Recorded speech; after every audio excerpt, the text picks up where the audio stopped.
ብር ብቻውን ሆስፒታል መጥቶ አይጠይቃቸው። ብር መጥቶ ከካንሰር አይገላግላቸው።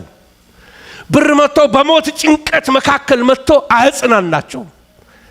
ወዳጆች ከሌላችሁ፣ በክርስቶስ ቤተሰብ ከሌላችሁ ብር ብቻውን አያድናችሁ። ጌታ ግን የደስታችሁ ምንጭ ይሁንላችሁ። የኔ አርጊመንት እዚህ ላይ ነው መከራከራችሁ። ዛሬ የምሞግታችሁ ደስታችሁ በጌታ ይሁን። ታገኛላችሁ፣ በጌታ ደስ ይበላችሁ። ጎደለ፣ በጌታ ደስ ይበላችሁ። ነገር ሞላ፣ በጌታ ደስ ይበላችሁ። ተከናወነ፣ በጌታ ደስ ይበላችሁ። አሁን ክርስቲያኖችን ሰብስቦ አረ በጌታ ደስ ይበላችሁ እያልኩ እንደ ጳውሎስ ፊልጵስዩስን ማስተማር አለብኝ። ምክንያቱም ደስታ ከጻድቃን መንደር ሄዷል። ምን ሰርቆታል? ኃጢአት ሰርቆታል፣ ውሸት ሰርቆታል፣ አሉባልታ ሰርቆታል፣ ሐሜት ሰርቆታል፣ ኃጢአት ሰርቆታል። ከዚህ የተነሳ ባዶነት አለ በውስጥ። ከዛ ሱፐርፊሻል ነገሮች ገብተዋል። ስለዚህ እውነተኛ ደስታ እየራቀን ያለው። እውነተኛ ደስታ ቢኖር አቤት እውነተኛ የሆነ ነገር ስንት ከውስጣችን ይወጣ ነበር። ፊልጵስዩስ ምዕራፍ 4 ቁጥር 4 ሁላችሁ በቃላችሁ የምታውቁት በሮም እስር ቤት ሆኖ ቦታውን ለማየት እድል ስላገኘው ሰው እዛች ቦታ ላይ ሆኖ እንዴ ደስ የሚሰኝ ቦታ አይደለም። ጎርባጣ ቦታ፣ ለበብርድ የማይመች ለምን የማይመች ቦታ። rejoice always, I say again, rejoice always. በጌታ ደስ ይበላችሁ። እንደገና ላለው ደስ ይበላችሁ። በአጽንኦት ነው የሚናገረው። ደግሞ ሁሉ ነገር ያልፋል። የያዛችሁት ሁሉ ይበተናል። የጨበጣችሁት ሁሉ ይበተናል። አለኝ የምትሉት ሁሉ ይረግፋል። ውበት ይረግፋል። ዝና ይረግፋል። ሁሉ ያልፋል። በጌታ የማያረጅ ውበቱ የማይቀንስ በሱ ደስ ይበላችሁ። እምነታችሁ ይለምልም።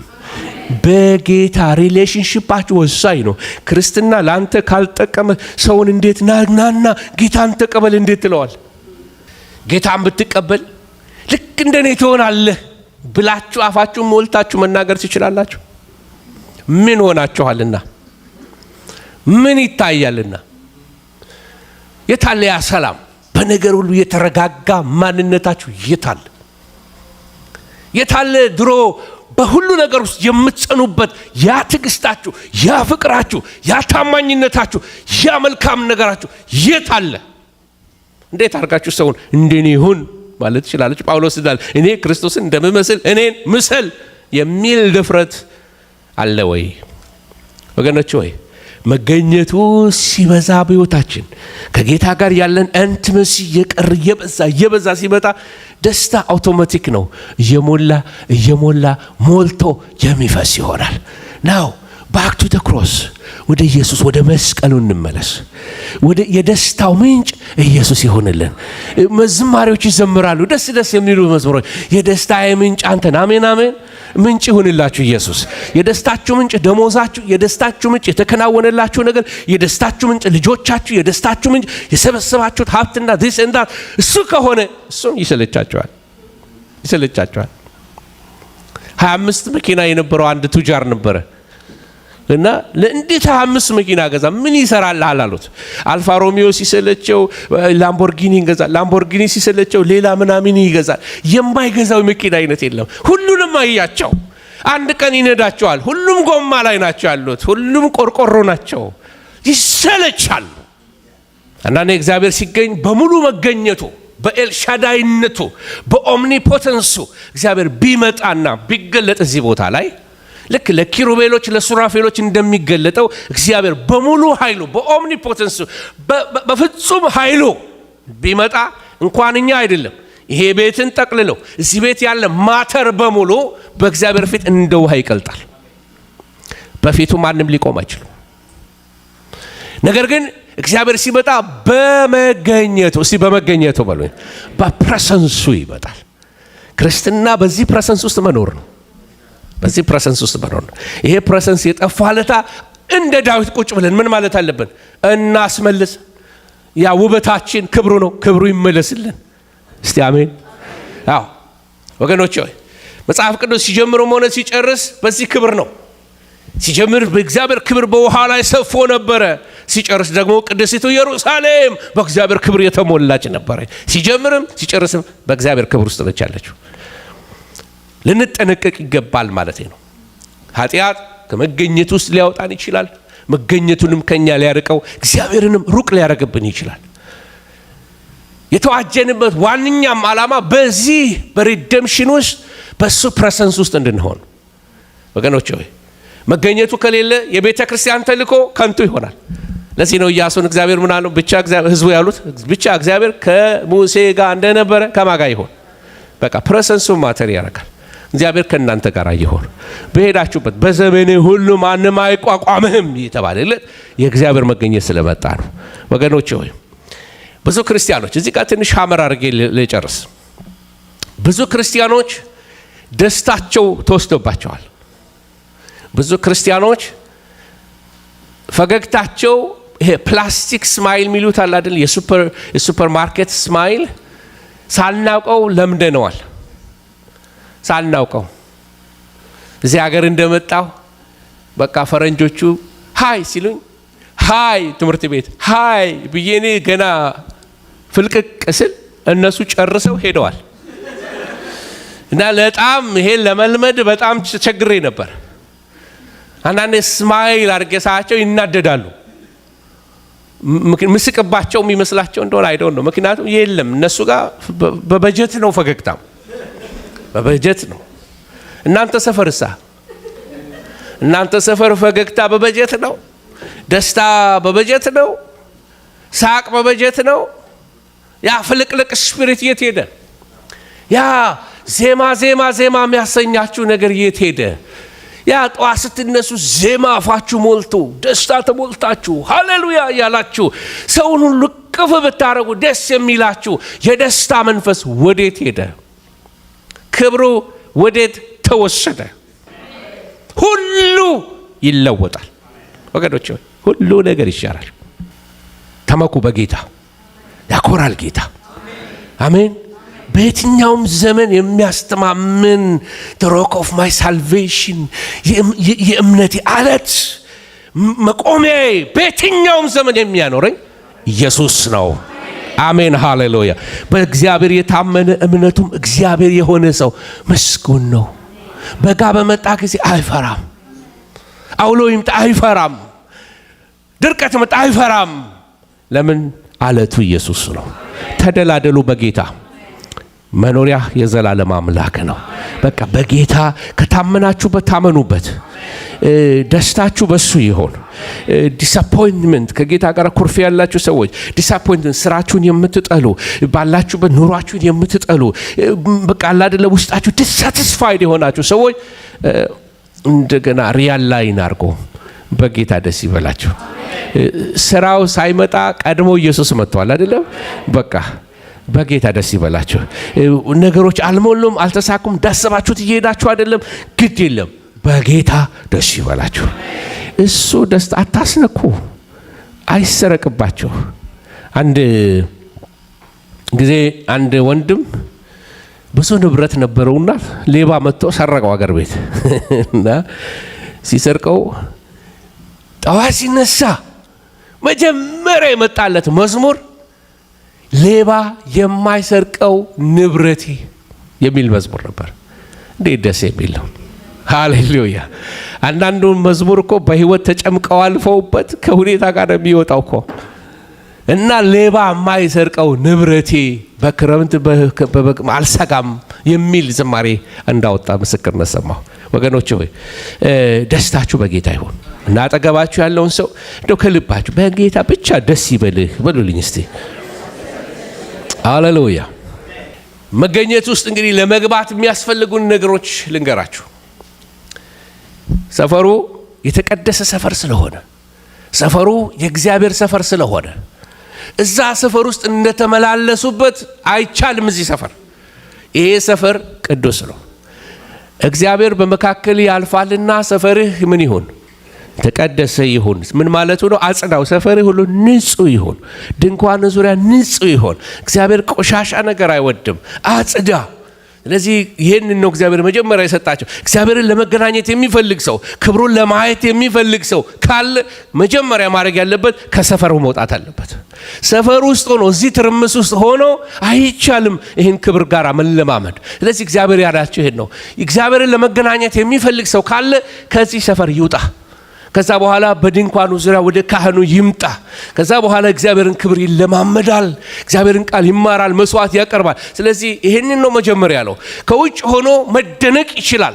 ዋው የእግዚአብሔር ክብር እንዴት ያምራል! በጣም የገርማችሁ እስራኤላውያን ያንን በሲና ተራራ ያንን ጽላት በሚቀበሉበት ጊዜ ተራራው ሲናወጥ፣ እሳቱ ሲፍለቀለቅ ሲመለከቱ ከታች የሰፈሩ ሰዎች ነበሩ። ሌሎች ደግሞ በተራራው መሃል ላይ እነ ኢያሱ ነበሩ። ሙሴ ደግሞ ተራራው ላይ አለ። ህዝቡ ታች ሆነው ተራራው ስለሚንቀጠቀጥና ስለሚጨስ ሙሴ አይናገርን፣ እግዚአብሔር አይናገርን፣ ሙሴ ይናገርን እያሉ በፍርሃት ይንቀጠቀጣሉ። እዚህ ጋር ሆኖ ኢያሱ ደግሞ ተራራው ውስጥ ገብቷል። አጥሩን ያለፈ ሰው ተወግሮ ይሙት የሚለው እሱን ሁሉ ጥሶ አልፏል፣ እግዚአብሔርን ከመፈለጉ የተነሳ። ስለዚህ ውስጥ ገብቷል። ሙሴ ደግሞ ተራራው ጫፍ ውስጥ ገብቷል። ከእግዚአብሔር ጋር አፍ ለአፍ ይነጋገር ነበር እና ታች ሰፈር ያሉትም ስለ እግዚአብሔር ቢጠየቁ ወንድም እንትና እግዚአብሔርን እንዴት ታየዋለህ? እንዴት ነበር የዛሬ ልምምድህ? ዛሬ እዛ ሄደ ነበር ሲና ተራራ? አዎ ሄጄ ነበር። እንዴት ነበር ልምምድ? እስቲ ተናገር ቢባል ዋው ተራራው ይንቀጠቀጣል፣ እሳቱ ይነዳል፣ መለከት ድምጽ ይሰማል። በጣም የሚያስፈራ ነበር የሚታየው። ታች ሰፈር ያሉ ሰዎች የሚናገሩት ነው። ኢያሱ ተራራው ላይ ነው ያለው፣ እሱም የሚናገረው ታሪክ አለው። እሱም ደግሞ መሃል ተራራ ላይ ሆኖ የክብሩ ነጸብራቅ፣ ውበቱ፣ የድምፁ ማማር ክሊርሊ እንደ ሙሴ ባይሰማውም ግን ጠጋ ብሏል። ትንሽ ከሙሴ ድንኳንም አይለይም ነበር። ሙሴ ደግሞ ይናገር በተራው። እነ ሙሴ ሰፈር ደግሞ ድምፅ ጥርት ያለ ነው። ጥርት ባለ ድምፅ ጌታ ይባርካቸው። ጥርት ባለ ህልም ጌታ ይባርካችሁ። አሜን አሜን። ጥርት ባለ መንፈሳዊ ቋንቋ እግዚአብሔር ጥርት ያለ ነገር እግዚአብሔር ይስጠን። ሙሴ ስለቀረበ ተራራው ጫፍ ላይ ስለወጣ ጽላት ተቀብሏል። ሲበድሉ ህዝቤ በድሏል ይለዋል እግዚአብሔር። ከእግዚአብሔር ጋር አፍ ላፍ ይነጋገራል። ድምፅ ክላሪቲ ነበረው ለሙሴ። ስለዚህ ሩቅ ሆኖ እግዚአብሔርን አየሁት የሚሉ አሉ፣ ቀረብ ብለው የሚሉ አሉ። በጣም ከእግዚአብሔር ጋር ኢንቲሜት ሆነው ደግሞ ስለ እግዚአብሔር ምስጢር የሚናገሩ ብዙ ሰዎች አሉ። ምስጢረኞች ጌታ ያርጋችሁ፣ የቀርባችሁ በሕይወት ዘመናችሁ እዛ ክብር ውስጥ የገባችሁ ያደርጋችሁ። በዚህ ባረኳችሁ። ስለዚህ ወደ ሰፈር ስንመጣ አንድ ሰው ከሰፈር ወጣ፣ መጀመሪያ የሚያደርገው ይሄንን ቅጥር አልፎ ግቢ ውስጥ መግባት አለበት እና በር ነው። በሩ የክርስቶስ ምሳሌ ነው። ከዚህ በፊት አስተምሬያቸዋለሁ። እሱ ላይ ፎከስ አላረገም። ቀጥሎ የሚያደርገው ነገር እዚህ ጋር መሰዊያ አለ፣ የብሮንዝ መሰዊያ አለ። እዛ ላይ መስዋዕት ይቀርባል። የመስቀሉ ምሳሌ ነው። እሱን እንዳለፈ የብሮንዝ አሁን የብራስ ይቅርታ የነሐስ ሳህን አለ፣ በዛ ውስጥ ውሃ አለ። ስለዚህ እዛ ጋር መጀመሪያ ደም ነው እዚህ ጋር የሚቀርበው፣ የሚቀጥለው ላይ ውሃ ነው። በእነዚህ በሁለቱ ነው ሰው የሚቀደሰው፣ አንድ በደም ሁለተኛው በውሃ። ስለዚህ ውሃውና ደሙ ምንድን ናቸው ይላል መጽሐፍ ቅዱስ? ምስክሮች ናቸው። እነዚህ ሁለቱ ምስክሮች ናቸው። ደሙና ውሃው ምስክሮች ናቸው። በደም የታጠበ ቀጥሎ በውሃ ይታጠባል። ደሙ በክርስቶስ ኢየሱስ ደም መቀደሳችን ነው። ውሃው ደግሞ የእግዚአብሔር ቃል ምሳሌ ነው። በውሃ መረጨት ሲል በእግዚአብሔር ቃል መቀደስ ማለት ነው። ስለዚህ ወደ ቅድስተ ቅዱሳን ወደ ቅድስት ከመግባቱ በፊት እነዚህን ደምና ውሃን መንጻት አለበት። ደምና ውሃ የነጻ ሰው የሚቀጥለው ስቴፕ ምንድነው? ወደ ቅድስት ይገባል። ከቅድስት ወደ ቅድስት ቅዱሳን ነው። ይሄ የምታዩት ሺካይና ግሎሪው ነው ወይንም ደግሞ ካቦድ የምንለው ነው እና በደምና በውሃ ይነጻል። በቅድስት ውስጥ የሚታዩ አሉ። እነሱ ልለፋቸው፣ ስለነዚህ ዲቴይል መናገር ጊዜ ይፈጅብኛል። ስለዚህ ወደ ክብሩ እየገሰገስን ያለ ነው። አሁን ዳዊት እንደዚህ አለ፣ ዋላ ወደ በምድረ በዳ እንደ ውሃ እንደምትናፍቅ አቤቱ ነፍሴ እንደዚህ አንተን ትናፍቃለች። as a deer pants for flowing streams so pants my soul for you O God። ነፍሴ አንተን እንደዚህ ትናፍቃለች። ነፍሴ ተጠማች። ክብሩን የመራብ መንፈስ ካለን በቃ ጤነኝነት አለ። ቅድም እንዳልኳችሁ የሚረባው ሰው ጤነኛ ሰው ነው ብያቸዋለሁ። መንፈሳዊ ረሃብ ከጠፋባችሁ ብትደክሙ ምንም አይመስላችሁ፣ ባልጸልዩ ብትጸልዩ ማተር ማያረግባችሁ ሰዎች እዛ ጋር ከደረሳችሁ ዛሬ ጸልይላችኋለሁ። ጤና አይደለም ጤና አይደለም። ጤና ይስጥልኝ፣ ጤና ይስጥላችሁ። አሜን አሜን። ጤና ይስጥልን ወገኖች ሆይ። ስለዚህ የሁላችሁ የተራቡ ሰዎች የተናገሩትን አንዳንድ ምሳሌ ይወሰዳችሁ። to hear the whisper of God you must turn down the volume of the world። የእግዚአብሔርን የለሆሳስ ድምፅ የሚናገረውን ለመስማት ከፈለግ የዓለምን ቮሊዩም ጩኸቷን ምን አርጋት? turn down። ከጫጫታ ወጣ በል። እስቲ አሜን በሉ። እግዚአብሔር እንዲናገራችሁ ክብሩን ሊመጣ የሚፈልግ ሰው ከጫጫታ ከግርግር ራሱን ቆጠብ፣ ብዙ ከመናገር ሰብሰብ። እስቲ አሜን በሉ። መቼም ይሄ አይፎን እያለ ሰው ቀስ ብለ ቀስ ትንሽ አውራ አይባልም መቼም አይደለም። እና ከንግግርም ቃልህ ጥቂት ይሁን ይላል መጽሐፍ ቅዱስ። ይሄ ነው ሰነፍ ዝም ብሎ ይለፈልፋል ይላል። አየር ለመሙላት መለፍለፍ። አንዳንዴ አይታችኋል፣ ሱፐር ማርኬት ሄዳችሁ እነዚህ የሚያወራቸው ያጡ አዛውንቶች አንዳንዴ ይመጡና ሄሎ ይሏቸው። ሄሎ እንደምን አሉ ማማ ስትሏቸው ከዛ ይጀምራሉ። አይቆርጡ ያወራሉ። ይሄ ጤና አይደለም። ሳታስቡት አንኮንትሮብል የሆነ መቆጣጠር ያቃታችሁ ዝም ብሎ የሚያስለፈልፍ መንፈስ በኢየሱስ ስም የተወጋ ይሁን። ይሄ በሽታ ነው። ክርስቲያን የሚናገርበት ጊዜ አለ፣ ዝም የሚያደርግበት ጊዜ አለ። ዝም ብሎ አያወራም ክርስቲያን። እስቲ አሜን በሉ። በቃ ስልኩም ጋለ ጆሮአችሁ ሁሉ በቃ እስኪያማችሁ ድረስ ስልኩ እስኪግል ድረስ ወሬ፣ ከዛ ተመልሶ ወደ ቢቢሲ መሆን። እረ በኢየሱስ ስም እግዚአብሔር ይገስጽ ይሄን መንፈስ። በቃ ቆጥቡ። ጆሮ እናንተ እኮ ነው። በጀት አርጉ፣ ኩሩ ሁኑ። በቃ እንዴ እዚህ ቤተ መቅደስ ውስጥ ዝም ብሎ ጋርቤጅ አይገባም። አነሰሰሪ ነገር ዝም ብዬ አእምሮዬን አላጣብብም። ሜሞሪው የሞላ ነው። ያንዳንዶቻችሁ በጣም ኤክስትራ ሃርድ ድራይቭ ላይ ያስፈልጋችሁ ነው። ማት ነገር ገብቶ በቃ ነው ዲሊት ማድረግ አለባችሁ። ሪሴት መሆን አለበት እና ራሳችሁን ለቀቅ አድርጉ። እስቲ አሜን በሉ። በቃ ወሬ መጥፎ ነው። እስቲ ወሬ መጥፎ ነው በሉኝ። በቃ ቀንስ ወሬ። ክርስቲያን ቀንስ ያደርጋል። እና የዓለምም ጫጫታ በዙሪያችሁ ሲበዛ ቀንስ አድርጎ የምትሰሙት ድምፅ ሲበዛ ቀንስ። turn down the volume። ክብሩን የሚፈልግ ሰው ዝም አንደበቱን ቆጠብ ማድረግ አለበት። ሁሉ ነገር አይወራም። እስቲ አሜን በሉኝ። በዚህ ቸርች እንደው ይሄ መሰበክ አለበት። እሺ መንፈሳዊ ረሃብ ውስጥ ያለ አማኝ ምልክቱ አንዱ የቃሉ ረሃብ አለው። ይሄ አላችሁ? ቼክ ራሳችሁን ቼክ አድርጎ ራሴን ቼክ ላድርግ። አሁን የቃሉ ረሃብ አላችሁ? ቃሉን ማንበብ ትፈልጋላችሁ?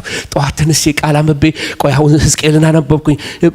ምን ስንት መጽሐፍ ጨረሳችሁ? በዚህ ዓመት ስንት መጽሐፍ ጨረሳችሁ? ፊልጵስዩስን ጨረሳችሁ? ኤፌሶንን ጨረሳችሁ? ምን መጽሐፍ ጨረሳችሁ? አሁን 10ኛ ወር ደረሰን። ምን እያነበባችሁ ነው? የትን መጽሐፍ አነበባችሁ? ከዘፍጥረት የት ደረሳችሁ? መጽሐፍ ቅዱሳችሁ ተነቧል? እንደው ላስታውሳችሁ ነው፣ ልከሳችሁ አይደለም። አሜን አሜን። ላስታውሳችሁ። ዛሬ ቆም በሉና እንዴ እኔ እኮ ክርስቲያን ነኝ፣ ከመጽሐፍ ቅዱስ ተፋትቼ እስከ መቼ እኖራለሁ ብላችሁ መጽሐፍ ቅዱስ ዩቲዩብ መስማት ቃል ማንበብ አይደለም። በነገራችን ላይ ምርጥ ሰባኪ የሰማችሁ እሱን ቃልን አነበብኩ እንዳትሉ፣ ራሳችሁ ቁጭ ብላችሁ መጽሐፋችሁን በቢጫ በቀይ እያሰመራችሁ ኖት እያያዛችሁ የምታጠኑትን ጥናት ነው ማወራው። እኔ ግልጽ ነው እንጂ ዩቲዩብ እያነበባችሁ ምናምን አይደለም። እሱ ተሰርቶ ያለቀ የተቀቀለ ምግብ እንደመብላት ማለት ነው። ራሳችሁ የራሳችሁን ነገር ተለማመዱ ማለት ነው። ስለዚህ በየቀኑ ቃሉን የማንበብ ፍላጎታችሁ አለ ወይ? ቀጥሎ በረሃብ ውስጥ እንዳላችሁ የምታውቁት አንዱ ጌታን መበደል ስንቀንስ፣ ጌታን መበደል ስንቀንስ ማለት ከኃጢአት የጠራው የሚል ማንም የለም አይደለም። ልንበድል እንችላለን፣ ግን ጌታን መበደል ስንቀንስ አንዱ ምልክቱ የንስሐ ህይወት ነው። ሰው አሳዝናችሁ ሶሪ ትላላችሁ? ሰው በድላችሁ ይቅርታ ትላላችሁ ወይስ ይቅርታ ላለ ማለት ያቃጫዋል? ይህ ነው ሶሪ አጥፍቻለሁ ይቅርታ ብላችሁ ሰው ስትበድሉ በሉ እንጂ አሁን ትውልዱ ፈኒ ትውልድ ነው። በድሎም ይቅርታ እንዲጠየቅ ይፈልጋል። በጣም የሚገርም ከበደላችሁ ይቅርታ ጠይቁ። ለእናንተ በረከት ይሆንላችኋል። ኢቭን መበደል ብቻ አይደለም፣ ስትበድሉ ብቻ አይደለም፣ ስትበደሉም ይቅርታ ጠይቁ። ይሄ ነው መጽሐፍ ቅዱስ። ስለዚህ የንስሐ ህይወት ሲበዛልን ይሄ አንዱ ረሃብ ውስጣችን አለ፣ ተጣጥበናል ማለት ነው። መንፈስ ቅዱስ ሲመጣ እንትና አይለውም፣ አይከለክለውም ወደኛ እንዳይመጣ። ሌላው ከአብ ጋር ያለን መለኮታዊ ቅርርብ ወይንም የባህሪው ተካፋይ አንጸባራቂ መሆን ስንጀምር ኢንቲመሲ ዊዝ ጋድ በጸሎት ሪሌሽንሺፓችን አለ ወይ? እሱ ካለን ጥሩ ነው። ከሌለ ግን መስተካከል አለበት። ያ ረሃብ ውስጥ ያለ ክርስቲያን ነው። ረሃብ ውስጥ እንደሌለን የሚያስታውቁ አንዳንዱ ነገሮች ጸሎቶችን አለመውደድ። በቃ ጸሎቶች ሲሰለቹን ካያችሁ መንፈሳዊ ረሃብ እየጠፋብን ነው፣ ወይ መንፈሳዊ አታክ ውስጥ ነው ያለ ነው። we need prayer ጸልዩልን በሉ፣ ይጸለያል። እንደሱ ነው መረዳዳት ምንችለው። ሌላው ደስታ ሲትረፈረፍ፣ ቅድም ተናግሬዋለሁ፣ ኑሮዬ ይበቃኛል ባለን ነገር ላይ ኮምፕሌነርስ ሳይሆን አመስጋኞች ስንሆን፣ አመስጋኞች ስለ ልጆቻችሁ አመስግኑ፣ ስለ ሚስታችሁ አመስግኑ፣ ስላላችሁ ስለ ኑሯችሁ እግዚአብሔርን አመስግኑ፣ ስለ ሀገሩም እግዚአብሔር ይመስገን። እስቲ አሜን በሉ። ኧረ አሜን። አዎ አመስግኑ። እግዚአብሔር ስለሰጣችሁ ነገር ሁሉ አመስግኑ። ከእጃችሁ መወሰድ የለበትም እግዚአብሔርን ለማመስገን። ነገሩ ሳይወሰድ እግዚአብሔርን አመስግኑ። ነበረ ጥሩ ነበረ ብላችሁ በድሮ ነገር ሳይሆን ማለት ነው። ስለዚህ ደስታ ሲትረፈረፍ ይሄ በጌታ የመርካት የረሃባችን ውጤት ነው ማለት ነው። ሌላው ከባድ ውሳኔ ማድረግ። በመንፈሳዊ ረሃብ ውስጥ ስንሆን ከባድ ውሳኔዎች እናደርጋለን። ለምሳሌ እንደው ይቅርታ አድርጉልኝ፣ በጣም ይቅርታ ይሄን ስናገር በጣም በአክብሮት ነው የምናገረው። ለምሳሌ ሲኒየሪታችሁን ሉዝ የምታረጉበት ነገር ቢኖር፣ እኔ እንደ ቄስ ነው የምሰብከው፣ እንደ ምን አማካሪ አይደለም፣ ምን አይደለም፣ እንደ ቄስ፣ እንደ ካህን፣ እንደ እግዚአብሔር አገልጋይ ለእግዚአብሔር መንግስት የምትበቁ እንድትሆኑ ፕራዮሪቲ መስጠት ያለባችሁ የእግዚአብሔር ነገር ከሆነ ኑሯችሁ ላይ ሁሉ ኮስት ሊያደርጋችሁ ይችላል። ሲኒየሪታችሁን ሉዝ አድርጋችሁ አላስነካም።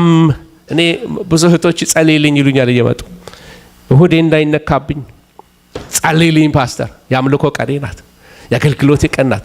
ሳክሪፋይ ማድረግ ከባድ ነገር ጠየቁኝ፣ ጌታ ይርዳችሁ፣ ጸልይላችኋለሁ።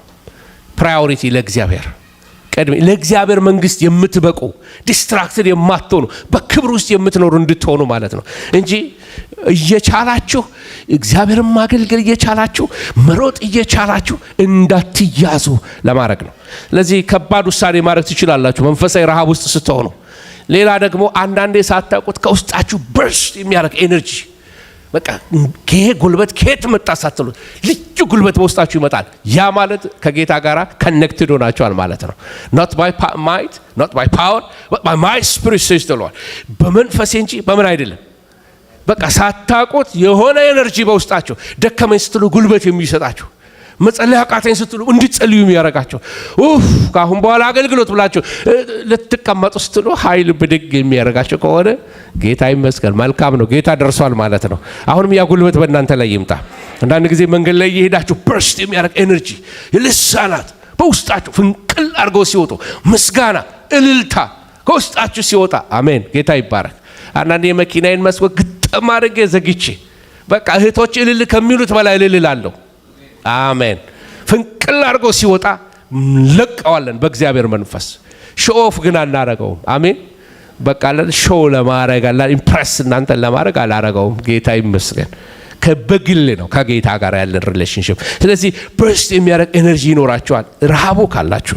ስለዚህ የሚቀጥለው እኔን ነግሬያችሁ በቃ ከዚህ በኋላ ምሳሌዎች ነው የምሰጣችሁ። ይሄ ሰው ስሚዝ ዊግልወርዝ ይባላል። በእግዚአብሔር ፕሬዘንስ ውስጥ ከኖር በጣም ብዙ ሰዎች ከሞት በሱ አገልግሎት የተነሱ ሰው ነው። በኒውዚላንድ ይኖር የነበረ ሰው ነው እና ስለ ሪቫይቫል፣ ስለ ተሐድሶ፣ ስለ እግዚአብሔር መገኘት፣ ስለ መመላለስ ሲናገር there are 4 principles we need to maintain። 4 ነገሮች ልንጠብቃቸው ያስፈልጉናል ይላል። first, read the word of God። መጀመሪያ የእግዚአብሔርን ቃል አንብብ። second, consume the word of God until it consumes you። አንተ እግዚአብሔርን ቃል ጭድ አድርገህ ብላው፣ እሱ ጭድ አድርጎ እስኪበላህ ድረስ፣ ቀጥታ ከተረጎምኩት ማለት ነው። the third, believe the word of God። ቃሉን እመነው። ከዛ ደግሞ አራተኛ ምን ይላል? act on the word of God። በእግዚአብሔር ቃል ደግሞ አክት አድርግ ይላል። በዚህ ሰው ህይወት ውስጥ ይሄ ነበር የምትመለከቱት። ይሄን ቃል ተመልከቱ። ይሄ እሱ የተናገረው ቃል ነው። To hunger and thirst after righteousness is when nothing is the world can fascinate us so much as being near God. ከእግዚአብሔር ጋር ተቀራርበን ስንኖር ይሄ ፋሲኔት የሚያደርገን ዓለም ምን አታረገንም? ፋሲኔት አታረገንም። ከእግዚአብሔር ጋር ተቀራርበን ከመኖር የተነሳ አስደንቀንም። ምንም ነገር አስደንቀንም። አገኛችሁ አስደንቃችሁ እዛ ክብር ውስጥ እግዚአብሔር ያስገባል። ብዙ ሰው እኮ በመጓጓት ነው እኮ ጌታ ጋር የሚጣለው። ግን የእግዚአብሔር ክብር ውስጥ ከገባችሁ ትንቁታላችሁ። ይሄ ሰው ደግሞ እንደዚህ ያለ ኬኔት ሃጌን ይባላሉ። የመጀመሪያው አባት የሆናቸው praying in tongues charges your spirit like a battery charges its battery። በልሳን ስትጸልዩ መንፈሳችሁ ልክ ባትሪ እንደሚጫረውና ቻርጅ እንደሚሆነው እንደዛ ቻርጅ ይሆናል ይላል። ዛሬ ኢንካሬጅ ላርጋችሁ በፕሬዘንስ ውስጥ እንኖር። አሜን አሜን። ጌታ የሰጠን ልሳና ስጦታዎቻችን ሁሉ እነዚህ ሁሉ ወደ ክብሩ እንድንገባ እግዚአብሔር የሰጠን ናቸው። ቶሚተን ይባላል። ይሄን መጽሐፍ የጻፈ ነው። ከፈለጋችሁ ላውሳችሁ እችላለሁ። the Catechism የሚባል እንደገና ሌላ መጽሐፍ ጽፏል። the Catechism የሚል እና የሚገርም ነገር ይናገራል። እንደዚህ አለ fire does not fall on empty altars። እሳት በባዶ መሰዊያ ላይ አይወድቅም። መጀመሪያ መሰዊያው በመስዋዕት ይሞላል፣ ከዛ ነው እሳት የሚወድቀው። ስለዚህ መጀመሪያ ያስፈልገዋል ይላል እና ሲቀጥል ምን ይላል? there has to be a sacrifice on the altar for the fire to fall. if you want the fire of God you must become the fuel of God። አንተ ራስህ የእግዚአብሔር ነዳጅ መሆን አለብህ። አንተም ንደድ ማለት ነው። እሳቱ ባንተ ላይ ይምጣብህ፣ አንተም ንደድ ክብሩ እንዲገለጥብህ። እግዚአብሔር ስም ብሩክ ይሁን።